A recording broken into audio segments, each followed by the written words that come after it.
Welcome to the Vision Driven Marriage Podcast. If you're struggling in your marriage, or maybe you're wondering if it's even salvageable, before you give up or before you let things get too hard, let us come alongside you and help you solidify your marriage.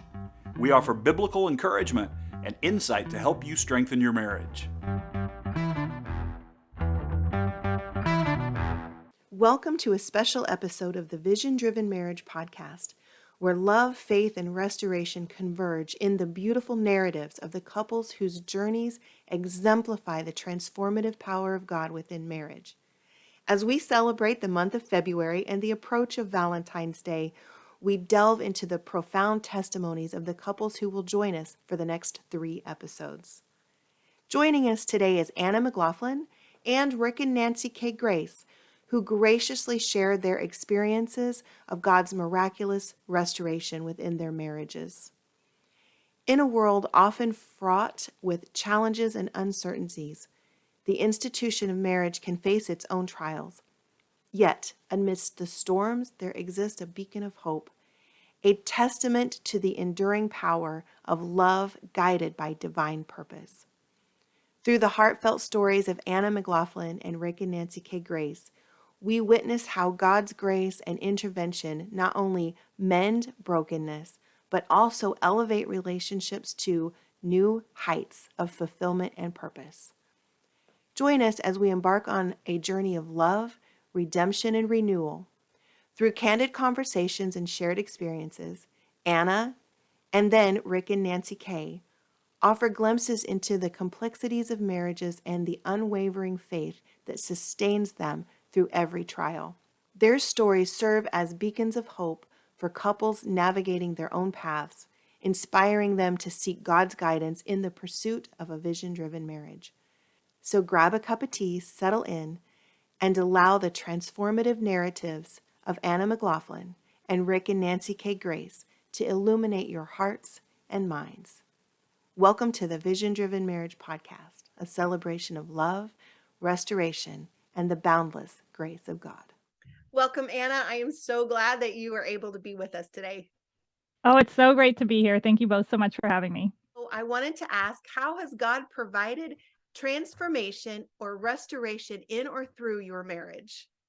I love this question. So my husband Brian and I have been married for 13 years. And just to paint the picture, when we got together, I was pretty sure that I had it all together spiritually and I was just going to kill it. Like I was going to rock this marriage thing and it was going to be amazing. And I was pretty sure he had a lot more to learn than I did because he didn't go to Bible studies all the time and he didn't quote scripture. And when we were deep in discussion, he would say things like, well, I figured I should just trust God. And that was all there was to it, where I had like an hour's worth of things to say. So I was very confident that this was going to go beautifully. And then about a week after we got back from our honeymoon, I found myself launching a suitcase across a room because I was so mad that we weren't unpacked yet and the house wasn't tidy and I was sure it was all his fault. And I remember thinking as I was launching that suitcase, this is not good. You're not the only one who's launched a suitcase. It probably could be a marital sport. That's right.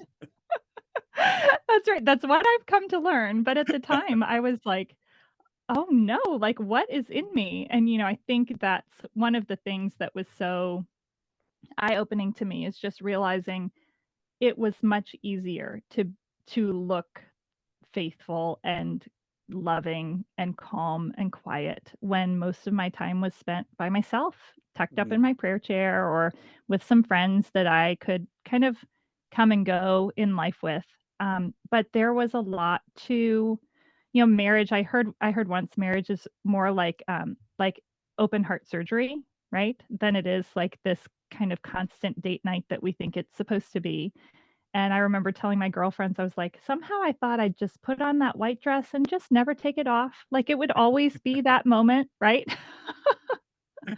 And then life gets really real when you share every waking moment and you share a bed and you share every hard and difficult and embarrassing detail of your life with another person.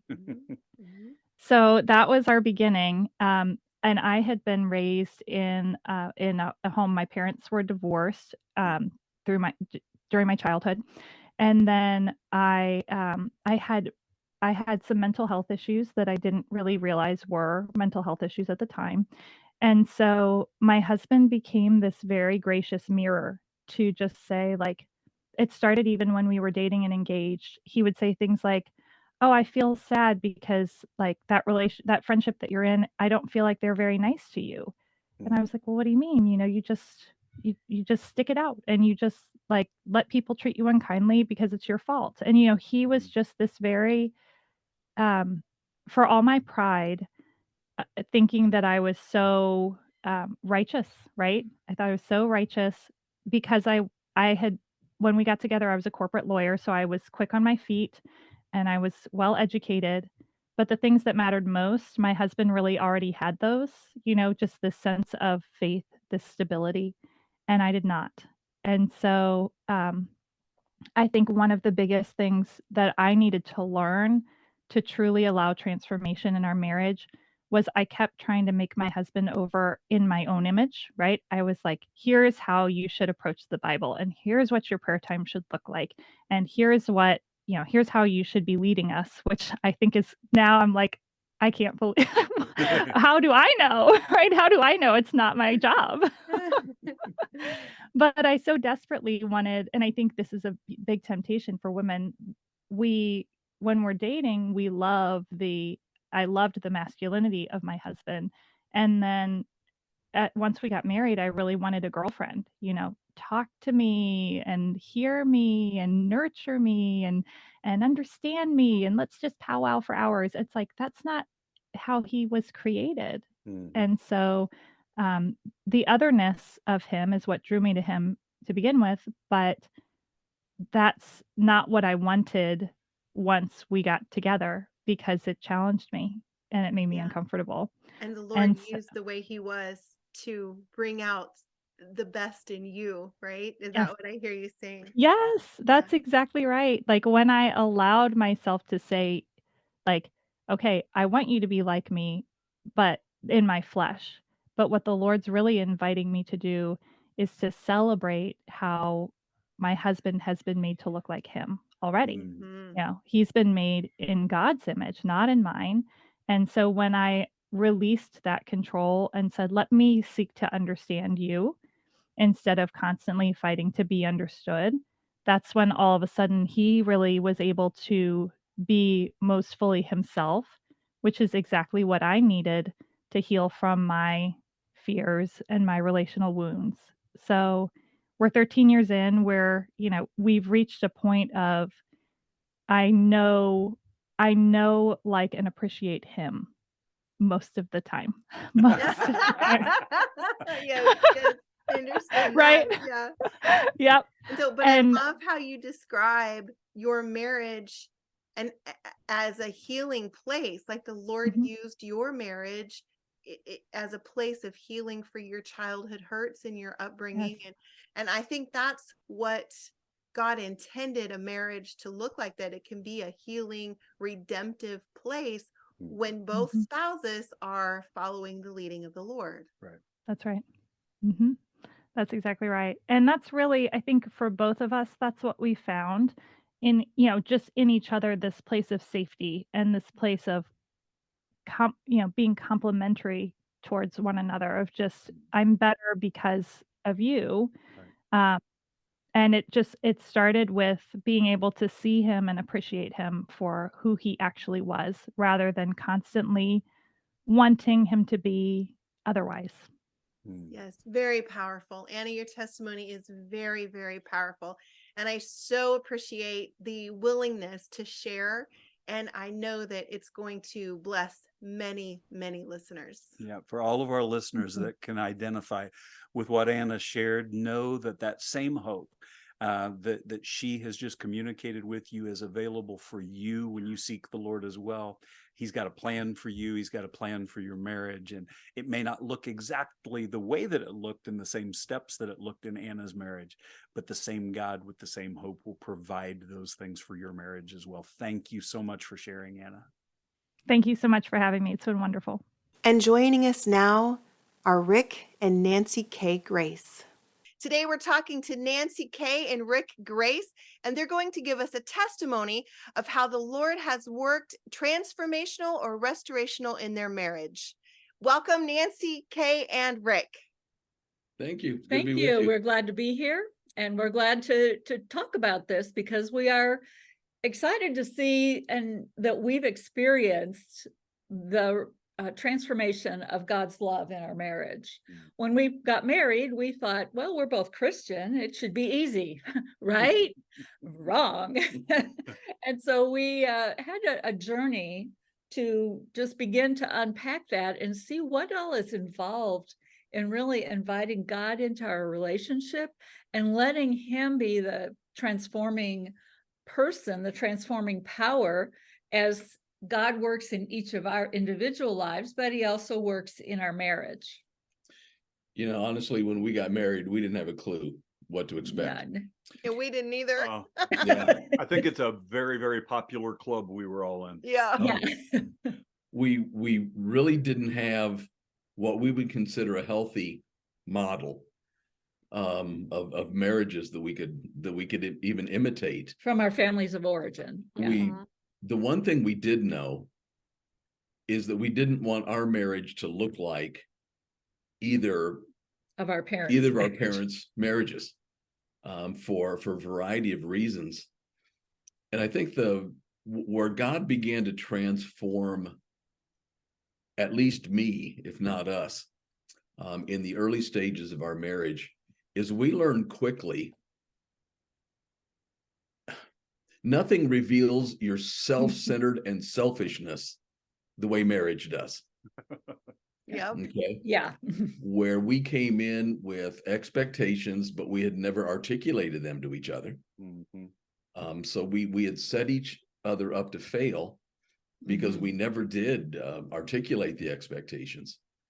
But it became very, very clear pretty early, after all the rose-colored glasses of the honeymoon wore off, that I was pretty selfish and I wanted things my way, when I wanted it, how I wanted it.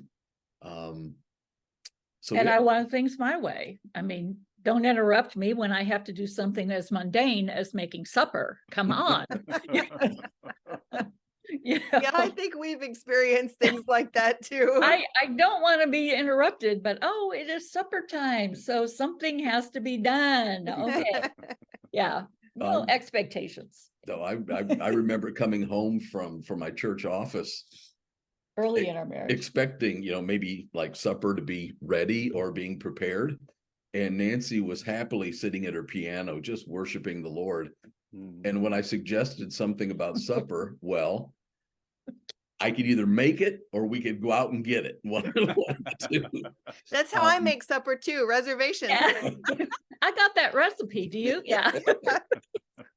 And that very quickly was interpreted by me as insensitivity to the demands of ministry. Oh yes. I was so insensitive. But it was, again, that was the interpretive thing. But if there was one verse that God began to use to transform our understanding of marriage, it was Romans 12:10. And the first part of the verse says, be devoted to one another in brotherly kindness. Okay, I get that. But the second half of the verse is to outdo one another in the giving of honor. Yes. So the transformative, I don't know that I could point to a specific day or event where God began his transformational work. It was much more in the understanding that if we structure our marriage so that the only thing we compete with against each other is to see who can honor the other more, which means laying down your Isaac, whatever expectation or promise you thought you had, it meant laying it down and becoming a servant to your spouse, outdoing her in the giving of honor. No, that was not a quick transformation. Right. That was very much of a learning, especially I think more, definitely a learning curve for me. It was for me too. We had heard the teaching and really it came from Gary Smalley we heard him live, speaking this in one of his conferences. And it really impressed on us that we need to honor one another. That means we're going to speak kindly to one another when we're present with each other and when we're not, so that we're not putting each other down.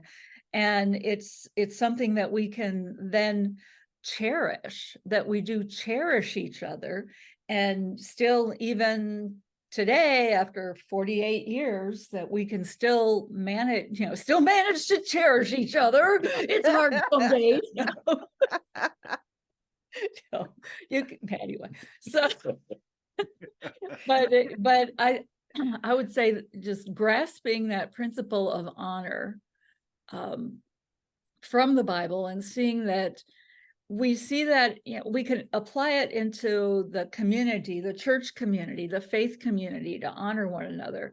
So what about putting it in our homes and putting it in our marriages and honoring one another as God wants us to? And then that kind of makes it easier to work together towards something, instead of having the little grumblings in your heads about it. I know we're not the only ones that might have grumblings in our head from time to time, but it's like, how can I return to that concept of honor that God would have us do in our relationship? And again, we have learned that honor is a choice. Okay, it is not. It doesn't come naturally. It is, again, it's a choice of laying down my agenda, my Isaac, or whatever metaphor you want to put on it. The Greek word honor is the word time. It means to value highly, to cherish deeply, to esteem greatly. So it's a very powerful word. And I think once we began to understand some of the ramifications of what it meant to honor each other, that was a transformational concept in our marriage, and some of the selfishness started to be put down, and now we can laugh at things that frustrated the ever-loving out of us. Yes. We have to have a good sense of humor, right? Yes. But I love how you explained that applying that biblical concept of honoring each other and being humble in the marriage, but outdoing each other in giving each other honor has done such a transformative work in your marriage, basically putting a protection around it that keeps outside stuff from getting in, and even outside stuff as little as the frustration of not having supper started when you get home. And so that happens to Doug a lot. Bless you, my child. And the amazingly wonderful part, the encouragement in everything that God has done and is continuing to do, showing you in Romans 12:10 about honor, as that follow-up to Romans 12:2, where he says, don't be like the world, but be transformed by the renewing of your mind. And he renewed your mind, changing the way you thought, so that you were able to outdo one another, giving honor. That's such a beautiful thing that God not only has done for you, but I know that God will do for others when they seek him and his word to transform their minds as well. Amen. And there was another one of those kind of 2x4 moments that where God used to reinforce that. We were listening to a teaching by Gary Thomas, and I think this was it was in one of his video series, but I can't remember which one. But this was the image he used, that speaking directly to the men, said, men, if your wife is a believer, then she is a child of God. She is a child of the King. That makes God your father-in-law. And are you treating your wife the way she should be treated? If you would treat her that way in the presence of your earthly father-in-law, would you do that in the presence of your heavenly father-in-law? And I had never I had never thought through that concept before, that if my bride is a daughter of the king, then God's my father-in-law, and I need to treat this child of the king as if the king is watching, because he is. Mhm. Yeah. So I love how you called it the 2x4 moment. Yeah. I think that's awesome. One of the 2x4. One of the 2x4 moments. I don't know if you've ever noticed this, Leslie, but sometimes men can be a little dense. No comment. Newsflash. Newsflash. Yeah. Sometimes the principle doesn't always hit the first time. So God has to give us a reminder. But the key aspect that started, I think, our marriage from being an ordinary marriage to being much more of an extraordinary marriage. It was not only the night that we knelt by our bed and invited Jesus to be Lord of our marriage, but when we understood that concept of honor. Yeah. Yeah. Oh, how powerful. What a very powerful testimony, Rick and Nancy. I'm so thankful that you joined us to share your testimony with our listeners. I absolutely know beyond a shadow of a doubt that they're going to be blessed. No, thank you. It's good to be with you guys. Good to be with you.